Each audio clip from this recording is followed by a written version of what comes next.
자, 이번 발롱도르 누구 예상하나요? 카림 벤제마. 왜죠? 벤제마니까요. 좀 구체적인 이유를 설명해 주세요.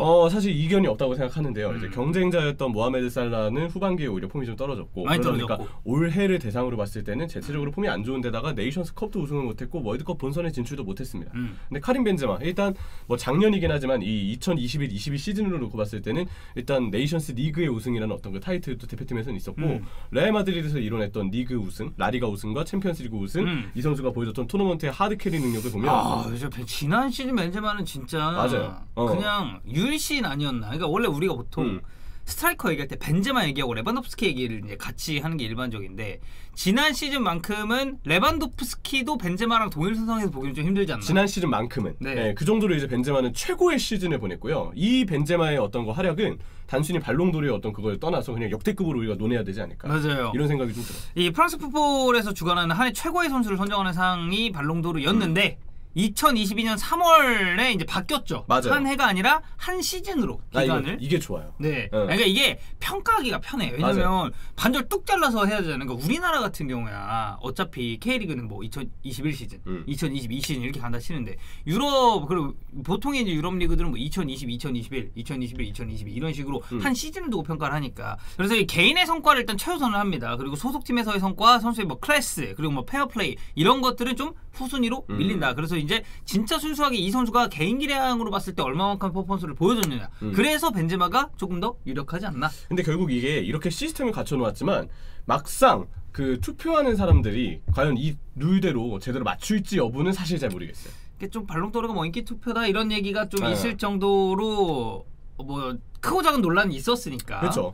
우여곡절이 좀 있지 않을까 이런 생각이 좀 듭니다. 이 1956년에 이제 스탠리 매튜스 드리블로 굉장히 유명했었던 이 스탠리 매튜스를 시작으로 굉장히 많은 선수들이 발롱도르를 이제 탔고 비교적 최근까지는 그냥 메날두의 시대였습니다. 메시가 받고 호날두가 받고 누가 뭐 2번 받고 누가 한 번 받고 이런 양분의 시대였는데 이 오늘 저희가 알아볼 거는 이 최고의 상 발롱도르에서 역대 최다 포인트. 그러니까 발롱도르를 하면 1위 이만큼 포인트 땄고요. 2위 이만큼 포인트 땄고요. 3위 이만큼 포인트 땄습니다. 라는 걸 종합하는 거예요. 그래서 가장 많은 포인트를 얻은 선수는 누구인가에 대해서 알아볼 텐데 누가 심사위원의 어떤 그 마음을 사로잡았는가. 그렇죠. 득표를 많이 했는 거 아니에요? 근데 이제 여기에 그건 있습니다. 아무래도 옛날 선수들보다는 현대 선수들이 조금 이 득표, 그러니까 포인트에서는 유리할 수밖에 없는 건 일단 유권자가 현대에 와서 굉장히 많아졌고요. 예시를 들면 제가 아까 언급드렸었던 56년 초대 수상자였던 이 스탠리 매튜스는 47포인트를 받았어요. 근데 2019년에 2위를 반다이크가 이제 기록을 했죠. 그때 반다이크가 679점을 받습니다. 이거는 결국 과거와 현재를 너무 똑같은 동일선상에서 비교할 수는 없다 이거네요. 네, 그래서 비교적 과거에 이제 발롱도르를 탔는데 혹은 이제 발롱도르 이제 포인트를 받았는데 지금 저희가 언급하는 탑 10에 포함되어 있는 선수들은 정말 대단한 선수들이다라고 그쵸. 우리가 좀 해석을 해야 될 것 같아요. 그때는 그 흔히 얘기하는 유권자가 적었는데도 그렇죠. 네. 자, 처음 이제 10위부터 가겠습니다. 10위는 히카루드 카카. 네, 메날두 양분 시전 2대의 이제 그 발롱도르 수상자죠. 이때 카카가 그거잖아요. 그 속도로 그때 맨체스터 유나이티드 수비진 3명인가 맞아. 드리블해서 반대 파포스로 빵 갈아차는. 나는 이 정점의 폼이 좀 유지가 될 줄 알았어요. 근데 사실 카카가 이제 이후에 사실 좀 많이 안 좋았죠. 이때가 그래프로 봤을 때는 고점이었고 완전 고점이었고 아무래도 좀 내려왔죠. 이후에. 레알 마드리드 이적한 이후에 좀 내려오고 그리고 뭐 월드컵 관련해서 뭐 부상 이슈도 있었고 안타깝게도. 하다 보니까 카카 그 이후엔 좀 못했는데 2007년도 발롱도르를 탈 때 카카만큼은 진짜 메날두 저리가라급의 퍼포먼스를 보여주지 않았나. 무적이지 않았나. 네. 진짜 그 어떤 피를로 패스 받을 때 그 속도는 잊히지 않는 선수예요. 약간 감성을 자극하는 그런. 맞아요. 얼굴도 잘생겼고.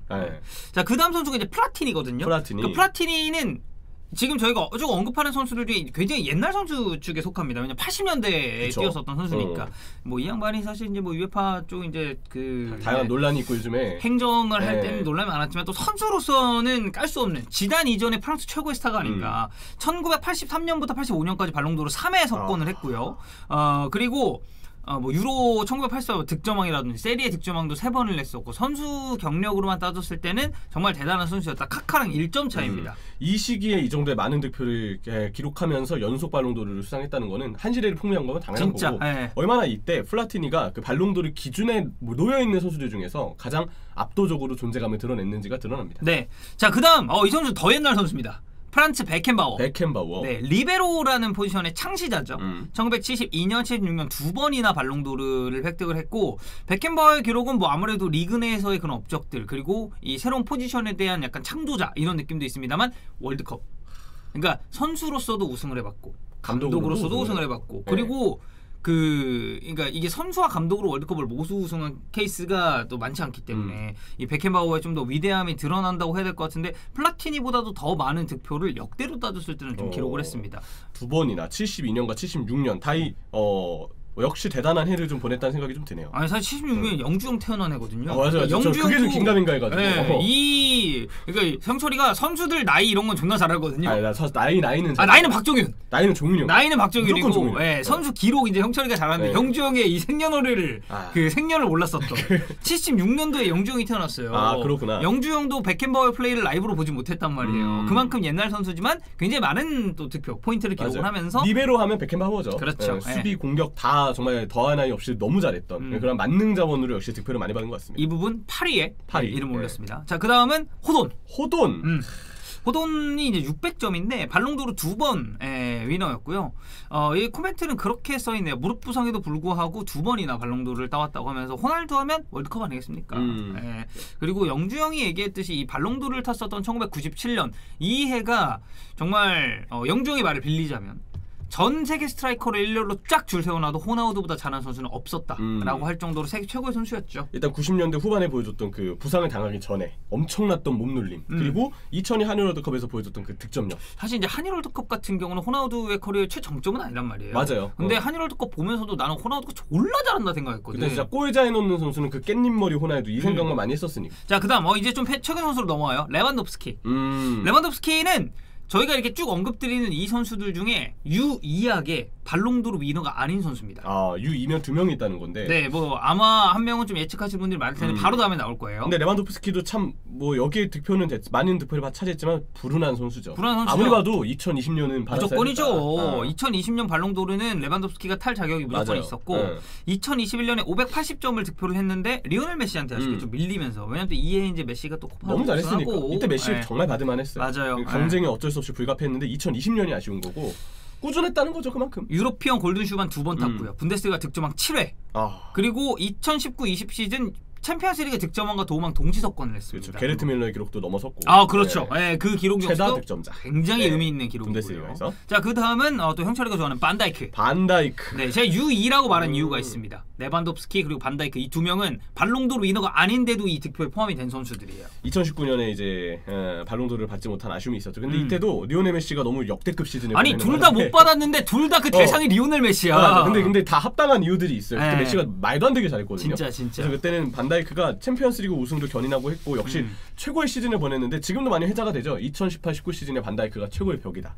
그렇지. 그때는 사실 인간미가 너무 없었어요. 그때 체력적으로도 지치기 전이어서 그때 정말 잘했었고 2019-20 시즌도 잘했지만 약간 체력적으로 지친 경기들이 있었고 그 다음 시즌 이제 부상의 어떤 여파들이 있긴 했었는데 아직도 생각나는 반다이크의 그 손흥민과 시소코의 나도 1대2 상황을 아무렇지 않게 막아냈고. 그러니까 시소코 너 왼발 잘 못 쓰잖아. 때려라. 난 손흥민 쪽 같이 맞겠다. 근데 내가 그때 중계 끝나고 나서 밑에서 장지현 의원님이랑 얘기하는데 장지현 의원님이 그 말씀하셨거든요. 근데 그 다음날 반다이크 인터뷰가 나오는데 내용이 되게 비슷한 거야. 그래서 여기서 이제 다시 한번 역시 장 의원님 다르구나. 역시 장다이크. 장다이크. 역시 장다이크가 아닌가. 자, 그다음 이제 4명 남았거든요. 4위는 지네딘 지단입니다. 저는 뭐 지단은 당연히 있을 거라고 생각했어요. 그럼요. 지단은 발롱도르 98년에 한 번 탔는데도 이 득표에서 715점, 상당히 높은 순위를 기록을 했고 98년 프랑스의 첫 월드컵 우승에 정말 혁혁한 공을 세웠고 이 피파 월드컵 골든볼 2006년 사실 이제 2006년 이때가 은퇴 번복하고 돌아왔을 때거든요. 맞아요. 근데도 지단의 퍼포먼스는 대단했었고 뭐 그 외에도 90년대 후반에서 뭐 2000년대 초반 뭐 유로 2000 MVP라든지 다양한 기록들은 지단은 뭐 사실 선수로서도 이 사람은 너무 위대한 선수고 역대 올타임 꼽아도 손에 꼽는 선수 아니야.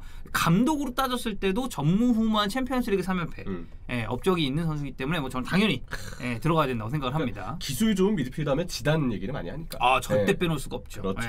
자, 3위 메날두의 시대를 종식시킨 루카 모드리치입니다.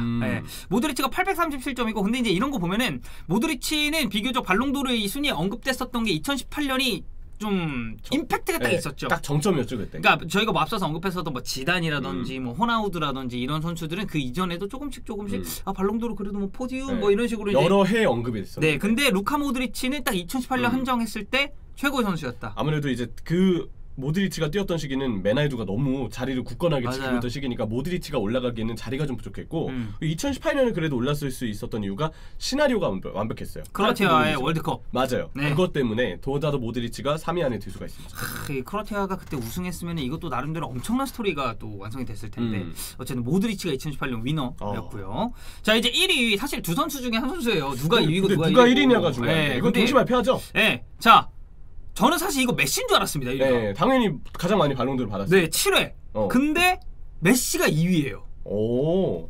그러면 이제 자연스럽게 호날두가 1위겠죠. 호날두가 1위다. 네. 차이가 한 200 봐봐. 정도죠 이게 지금. 모드리치는 837점이에요 3위인데 근데 이 위로 올라오잖아요. 이거는 이제 1000단위로 갑니다 포인트가. 근데 3000단위예요. 3000대. 그러니까 이 두 선수가 이 발롱도르를 얼마나 오랫동안 양분했는지가 여기서 이제 드러나는 거죠. 메시가 3574점이고요. 호날두가 3781점. 이 두 선수 사이에도 약 200점 정도의 차이가 있습니다. 그래서 뭐 저희가 개인 수상 앞서서 쭉 써드렸잖아요. 근데 메날두는 그냥 진짜 발롱도르랑 피프로 월드베스트 기록 빼고 나머지는 그냥 좀 이해해 주세요. 이 선수들은 받은 게 너무 많아서 저희가 요약하기 좀 힘들고 메시가 7번 그리고 호날두가 5번을 탔고 2위 그러니까 준우승이라고 할 수 있는 이 기록은 메시가 5번 그리고 호날두는 6번. 네 이렇게 또 기록을 한 만큼 이 두 선수는 정말 최근 들어서 우리가 이제 축구를 한창 즐겨보고 재밌게 봤었던 이 비교적 최근에 발롱도르라는 타이틀 자체를 양분했었던 정말 위대한 선수 두 명이다. 좀 이렇게 이해를 해주시면 될 것 같습니다. 근데 좀 호날두가 1위라는 건 역시 좀 의외긴 하네요. 아무래도 발롱도르 수상 횟수와 별개로 또 득표수를 봐야 되지 않나 이런 생각도 듭니다. 그만큼 뭐 포디움에 많이 들어갔다는 얘기도 되겠고. 그래서 그게 있겠다. 메시보다 호날두가 포디움에 든 게 좀 이르잖아요. 그렇죠. 나이가 어쨌든 2살 차이가 또 있고 하니까. 자 그래서 어쨌든 저희가 탑10 알아봤는데 여기서도 느낄 수 있는 건 메날두의 위험이다. 위험이다.